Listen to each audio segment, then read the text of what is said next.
जिस बंदे ने गुस्ताखी की उसने इस गुस्ताखी को एडमिट किया कि हाँ मैंने गुस्ताखी की, एक बात। दूसरी बात ये कि उस पर एफआईआर भी कटी, दो काम हुए। लेकिन मैंने पिछले दिनों एक वीडियो देखी जिसमें उस बंदे की बेटी को दिखाया जा रहा है। ऊपर लिखा हुआ है कि इस बंदे ने 12 रबीउल अव्वल के लिए 10,000 रुपये चंदा भी जमा किया था। कैसे गुस्ताख हो सकता है? ये हमारी मेन प्रॉब्लम है। इस बंदे ने दीन का इतना बड़ा काम किया है, ये कैसे गुस्ताख हो सकता है? इस बंदे ने से तो लाखों अफराद मुसलमान हो गए, तो ये बंदा गलत कैसे हो सकता है?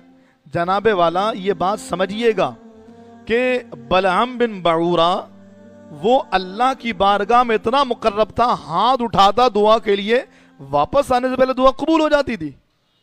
लेकिन बलअम बिन बऊरा ने एक बार अपने नबी के खिलाफ जसारत की। बनी इसराइल का ये आलिम था, आबिद था, एक बार एक जुमले में अपने नबी के खिलाफ जसारत की और उसका एंड ये हुआ कि वो काफिर हुआ और हालत कुफ्र पर उसका खात्मा हुआ। तो ये जो हमारे यहाँ है ना कि जी उन्होंने इतना काम किया है, ये नहीं देख रहे हिंदुस्तान में भी पाबंदी लगा दी गई है, उन्होंने इतना काम किया, उनसे दीन का इतना काम हुआ है, वो कैसे गलत हो सकते हैं? उनसे गलती कैसे हो सकती है? अब भाई जिसने काम किया है दोनों हाथों से सलाम अगर वाकई काम किया।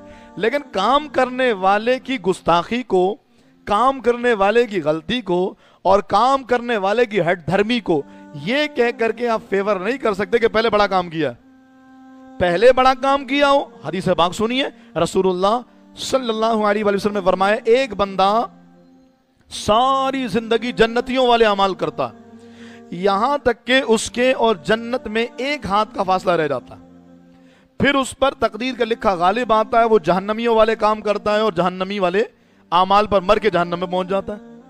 अब कोई अल्लाह की बारगाह में कहे या अल्लाह सारी जिंदगी तो उसने अच्छे काम किया, तो आखिर में अगर कुछ गलती कर भी दी है तो जहन्नम में क्यों फेंक रहा है?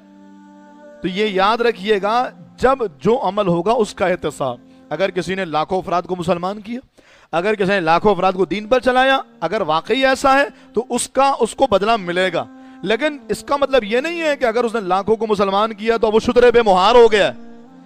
ये जुमला सिर्फ जनाब उस्मान गनी को रसूलुल्लाह ने अता फरमाया सल्लल्लाहु अलैहि वसल्लम कि जब आपने एक मरतबा कुआं वक्फ किया और एक मरतबा जैश उसरा के लिए आपने बड़ा माल दिया, तो मेरे महबूब अलैहिस्सलाम ने फरमाया आज के बाद उस्मान का कोई अमल इसको नुकसान नहीं देगा। पता ये लगा उस्मान का कोई अमल नुकसान नहीं देगा इनको, लेकिन कोई और करेगा तो देता है। अगर अच्छा काम किया तो सवाब, और बाद में जो गलतियां हुई हैं उन गलतियों पर पकड़ जरूर होगी।